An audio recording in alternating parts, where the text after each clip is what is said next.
विजय के पिता का कर्ज। दोस्तों, यह कहानी है बिहार के एक गांव की जिसमें विजय नाम का एक लड़का रहता था। बचपन से ही पढ़ाई में होशियार विजय अपने मम्मी पापा की आखिरी उम्मीद था। विजय के दादा ने अपने समय में बहुत कर्ज ले लिया था, जिसको चुकाने में पापा की पूरी जिंदगी निकल गई। उनके पास थोड़ी सी ज़मीन थी जिससे उनका गुजारा हो रहा था। पापा की तबीयत मजदूरी करने से खराब रहती थी, पर पापा ने विजय को इस बात का एहसास नहीं होने दिया। अमन को पढ़ाई में इतना होशियार देखकर उसके मम्मी पापा ने हर वह एक काम किया जिससे वह अमन को पढ़ा पाए। अमन की कॉलेज की पढ़ाई ख़त्म हो गई थी और वह एक छोटी सी नौकरी करने लगा, जिससे उसका खर्चा निकल जाता और साथ में वह कलेक्टर बनने की तैयारी भी कर रहा था। विजय अपने वक्त का एक मिनट भी फालतू नहीं गुजारता था। विजय ने पूरा समय पढ़ाई और नौकरी में ही लगा दिया। विजय के पापा को यह पता था कि वह कलेक्टर बनना चाहता है, इसलिए घर के हालात बहुत ज़्यादा ख़राब होने पर भी उन्होंने विजय से कभी इस बात का जिक्र नहीं किया और ना ही उसको अच्छी नौकरी के लिए कहा।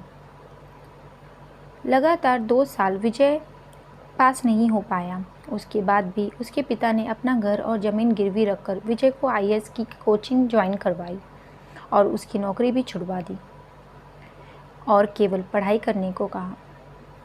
विजय के पापा हमेशा उससे कहा करते, बेटा, खेत और घर दोबारा आ जाएंगे, पर कलेक्टर दोबारा नहीं बन सकते। आज पूरे साल पढ़ाई करने के बाद विजय का रिजल्ट आ गया, जिसमें वो अच्छे नंबरों से निकल गया था। आज उसके पिता से ज़्यादा खुश कोई न था।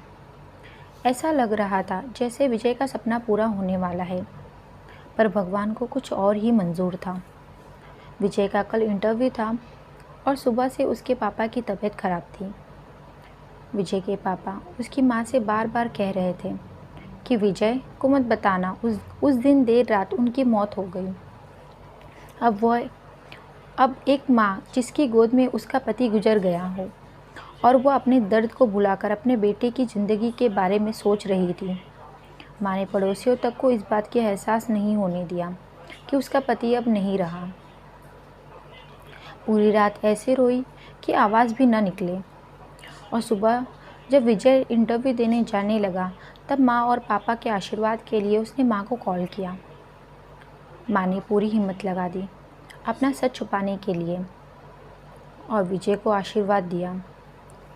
और जब विजय ने पापा से बात करने को कहा तो माँ बोली, पापा अब तुमसे बात नहीं करेंगे, वो कलेक्टर से बात करेंगे। इतनी बात करके माँ ने फ़ोन रख दिया। विजय का इंटरव्यू हो गया। उसे बताया गया कि उसके पिता की तबीयत खराब है, उसको तुरंत घर जाना है। विजय को एक पल नहीं लगा अपने पिता के हालात समझने में। घर पहुंचकर पिता के पैरों में गिरकर वह ज़ोर ज़ोर से रोने लगा और कहने लगा, पापा उठो, देखो मैं कलेक्टर बन गया। आज उसके पिता को वह खुशी मिली थी जिसका उनको वर्षों से इंतज़ार था, पर वह आज इस दुनिया में नहीं थे। भगवान विजय के पिता की ज़िंदगी में सुख लिखना ही भूल गए थे। पहले वह अपने पिता के कर्ज में ज़िंदगी पर मजदूरी करते रहे, फिर बेटे के सपने पूरे करने में घर और ज़मीन गिरवी रखनी पड़ी। वह ज़िंदगी में कर्ज लेकर आए थे और कर्ज लेकर चले गए। विजय के पिता को भले ही ज़िंदगी के कुछ हासिल न हुआ हो, पर वो अपने लड़के को इस काबिल बना गए कि वो अपने साथ पुश्तों को बैठे बैठे खिला पाए। विजय की माँ ने उस रात जो किया, जिसको करने का जज्बा बहुत कम लोगों में होता है।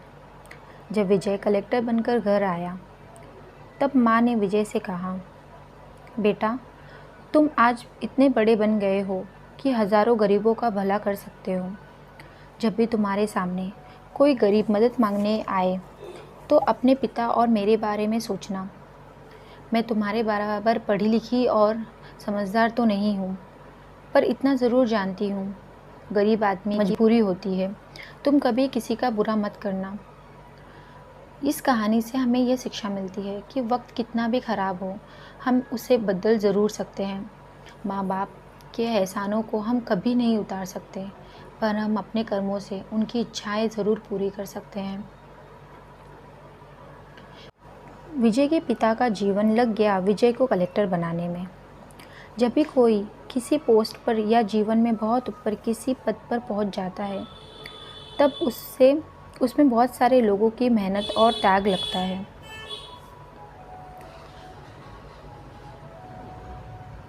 जब हम 2 मिनट में किसी का अच्छा बुरा कह देते हैं, तब हम ये उसके जीवन का संघर्ष भूल जाते हैं। किसी अधिकारी, नेता या बिजनेसमैन को बुरा भला कहने से पहले उसके पीछे की मेहनत और त्याग के बारे में ज़रूर सोचें। धन्यवाद। अगर आपको हमारी यह कहानी अच्छी लगी हो तो हमारे चैनल को सब्सक्राइब करें, लाइक करें और ज़्यादा से ज़्यादा शेयर करें। धन्यवाद।